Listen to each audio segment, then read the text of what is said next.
Okay, we're doing it. Talking to Kerry. How do I say your last name? Mondragon? Mondragon, yeah. I Kerry love that. Mondragon. A very mythical sounding name. So please tell my audience about the plot of your film, Wetiko. Yeah, so like, it's well, the word is a word that I grew up with. I was born in Tucson, so a lot of the Native American there's a word, that word, particular word, but there's other like Wendigos. There's other versions of that word, which is basically like a it's basically like a vampire, like a something that is all consuming. Drains the life or soul out of something, sucks the blood, uh, that type of entity. And so, yes, and your question was, what is the film about, right? Or Yes. What's the yes, plot? plot. Yeah. So basically, it's about a young Maya man who is kind of caught in between two cultures. He's living in the city, working at a pet store, and he gets an order to deliver these uh, bufo toads, these hallucinogenic, toads to a ritual in the jungle, right? And it As you and do. yeah, yeah, and so he kind of reluctant. He wants to do it. His mom was reluctant about it, and he ends up, going out there, and it turns out to be ran by like a white cult leader, basically, who's got all these influencers that he's surrounded himself with, and that boy has to, the young man has to escape out of there with the toads, hopefully. Yeah. Yeah, I love it. I love it. So, when did you become interested in the world of shamans, psychedelics, and cults? Well, I grew up a lot around. I mean, kind of all of that. Sorry, it's a plane going by. Yeah, like I mean, I went from an early age. Like I was 10, I think, in my first Native American church meeting with. I didn't do peyote, but my father brought me in to that. So I was always surrounded by that. About plant medicine and how sacred it is, and healing, and um so it was always there, and I think I was also really sensitive as a kid, so like I would write like a lot of poetry, and definitely kind of like one of those kind of kids who was like would just sit on a wall and like write poetry, but I would like correspond with like Allen Ginsberg, like, and we would write poems back to each other and stuff, and then so I was always like kind of drawn to that world too, and then yeah, so it throughout my life I've it's um yeah, different chapters of my life, it plays different, it means different thing, so like at the place I'm at now, it's like it's completely sacred, the psychedelics, um and if used improperly, are dangerous, and if used properly, can transform and heal a lot of people. Yeah. I love that. And do you think a true cult leader is also a poet? I think that it's interesting about the cult leader thing um, because it walks such a fine line between, a lot of these cults, they start out with some sort of good. They actually are helping people. A lot of them kind of start by helping people, right? And then something switches, and there's a moment where then that Wetiko part then comes in, and then that's where it becomes the cult, where it becomes dangerous, and people are abused, and so on. But um, so so that part of me is a humanity thing. It's almost that fascinates me, that like, yeah, because I have ideas like that too. Like, I'd love to start a commune somewhere. You know what I mean? And live off the grid because I know that that's where true happiness is. You know, away from, but it's like impossible for humans to not, I guess, to not, get trapped into that cult. Yeah, You know what I mean? yeah. The scammer component This, of it. Yeah, yes, right. basically the greed, the power, and yeah, like that, like having that trapping come in. Yeah, Hmm. So if I Google the title of your movie and your name, yeah. and jargon kind of comes up, one piece of jargon that was given to me was mythopoetic spiritual journey. So before I try to unpackage that, what does that mean? Anything to you? Oh yeah, yeah, it does.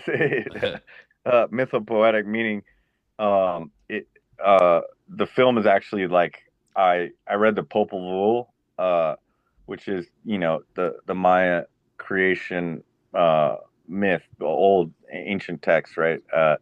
And in that, uh, basically in the middle of that is our story, which involves like the seven macaw as false prophets, uh, boisterous, claims to be the god, and anyway, long story short, like by the end of that, they end up cutting out his tongue, is replacing his eyes, blah blah, and so that uh that's the mythopoetic part, is like yes, there was drawn from that, in and the poetry of it, is that it was me, I guess, as the outsider, who it was what I it's like the Wim Wenders going to Texas for Paris, Texas, right? Like he sees Texas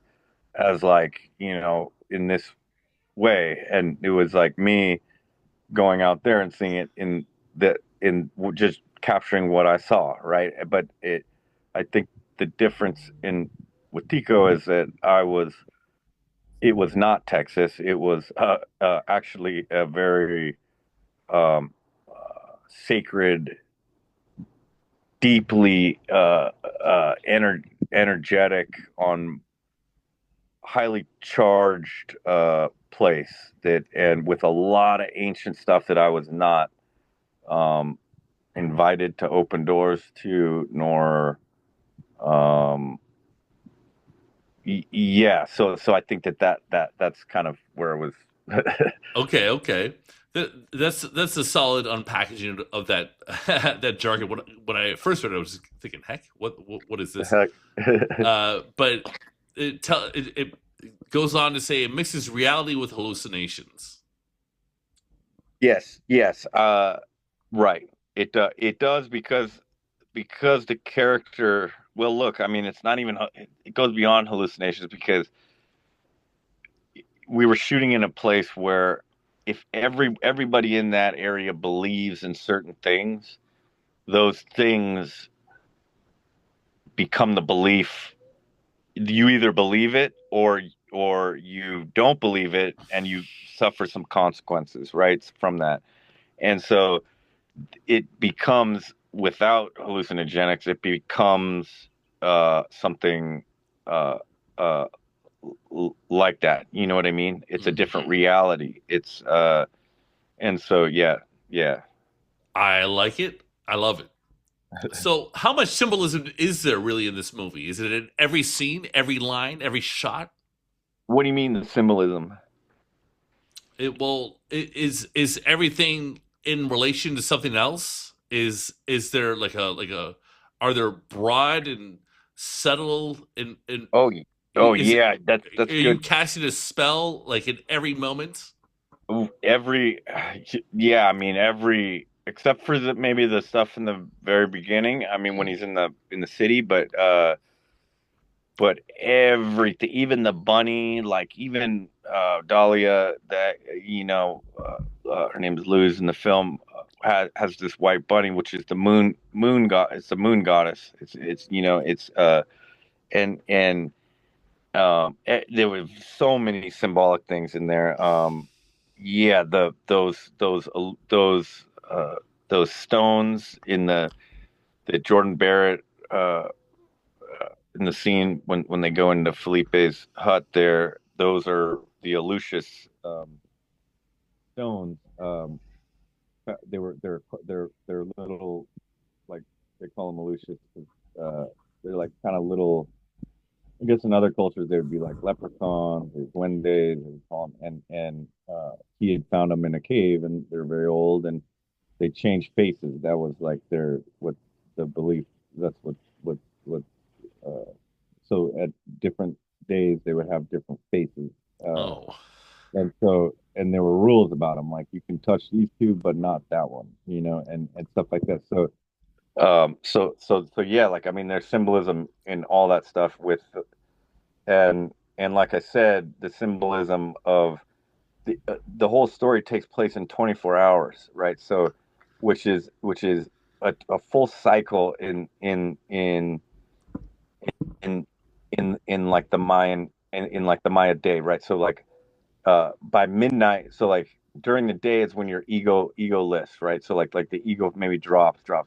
But by 12 a.m. at night, it's at its height, it's at its peak, and then as it goes further, and so the film in the timeline of it is um builds up to that. It's why from going from day to night, it there's changes that happen in that cycle. Yeah. nice. If you could praise one director the most for being in your subconscious or conscious mind while making this particular piece of art, who would you give the flowers to? Oh man. Uh, I would say a combination of Hortorowski Yeah. and who actually emailed before because I Oh actually wow. I actually emailed him to offer him to play the cult leader, and his reply was like, I want to like print it and frame it. It was like dear Kerry, I am not an actor. I hate to play, but this film sounds interesting. Maybe my son would be willing to do it, or something. And then, abrazos, Alejandro, and like, so a combination of him and also, of course, you know, any of those titans that have shot in the jungle, like Werner Herzog, of Yeah, course. yeah. I had the crew watch, um, hit the behind the scenes of his because it's all real stuff, like Oh, Burden uh, of Dreams. yeah, Yeah, Burden of yeah, Dreams, like where the jungle is violent and yeah. the birds are screeching in pain, like that stuff. I mean, it's real. It's like stuff like the jungle can make you go crazy, and so I think and Friedkin with Sorcerer, it's all just a kind of combination of those. I would say it's like I'm yeah. saying it's Jodorowsky. Yes. Okay. Yeah. I would say him because of the spiritual aspect of it. Because Mhm. uh I have deep respect for him, although I've never met him, but he made spiritual films, you know what I mean? Yeah. Like yeah, Tarkovsky did too, but Alejandro did more in line, I think, with what I was Mhm. going for. Yeah. Oh yeah. Oh yeah. Mm. So tell me about your writing process. Are you an outline guy? Do you believe Werner Herzog is correct? Are outlines for cowards? Uh, I wouldn't say like I don't. Everybody has their own process. I don't know. I don't know if I would call them cowards, but I would say that I don't outline at all. Actually, like I write as we're shooting, and so Oh wow. yeah. So like for example, when the moth flew into his ear, well, that Mm. happened to me maybe 2 weeks before that happened to me personally. That whole literally exact thing happened.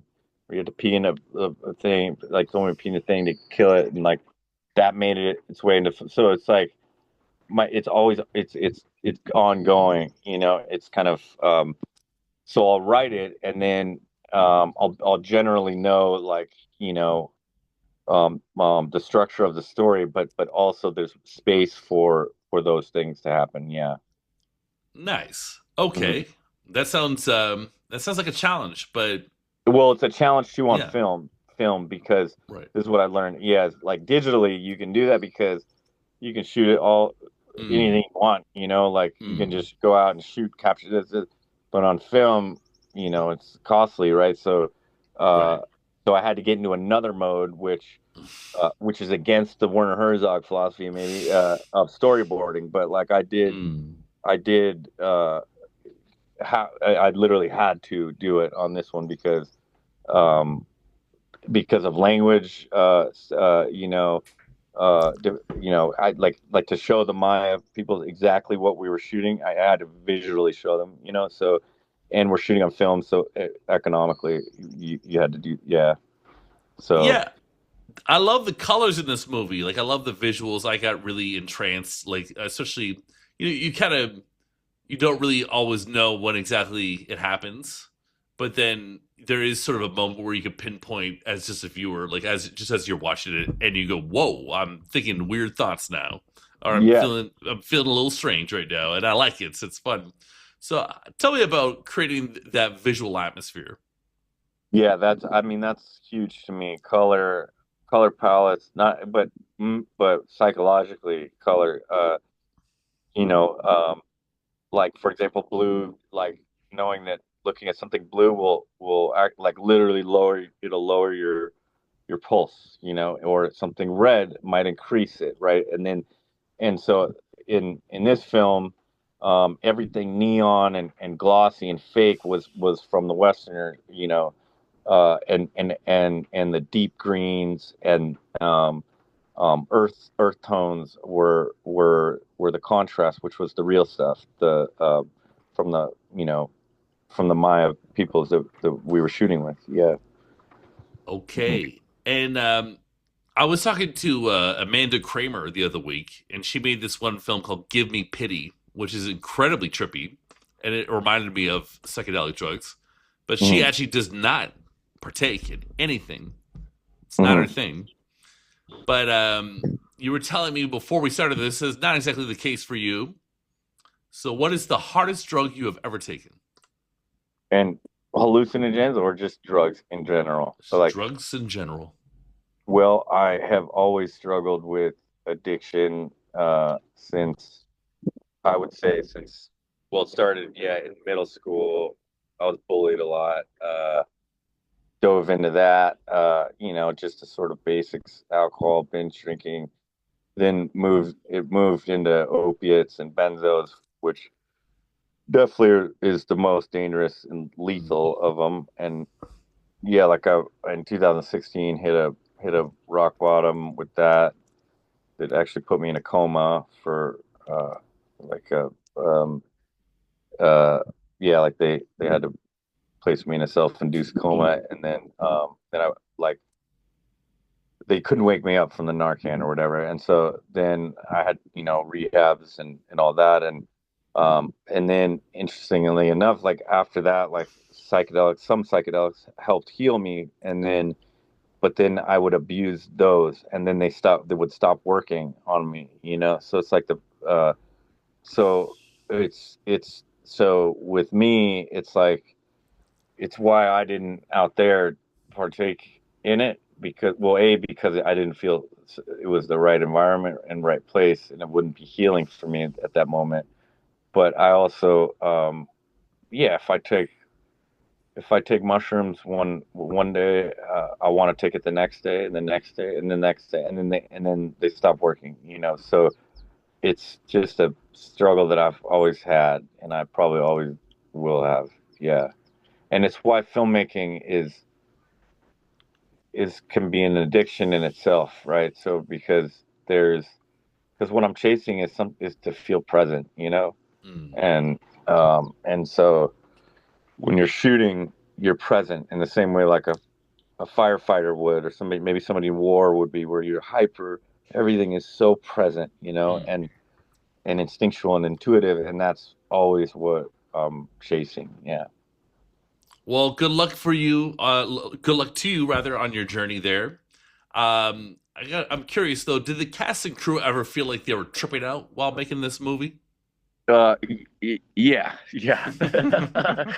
uh, yeah, I mean, like by the end of it, everybody, if you were to ask any of the actors, they all would say it was a beautiful nightmare, is what they would call it. And so, like, and I agree with that as well.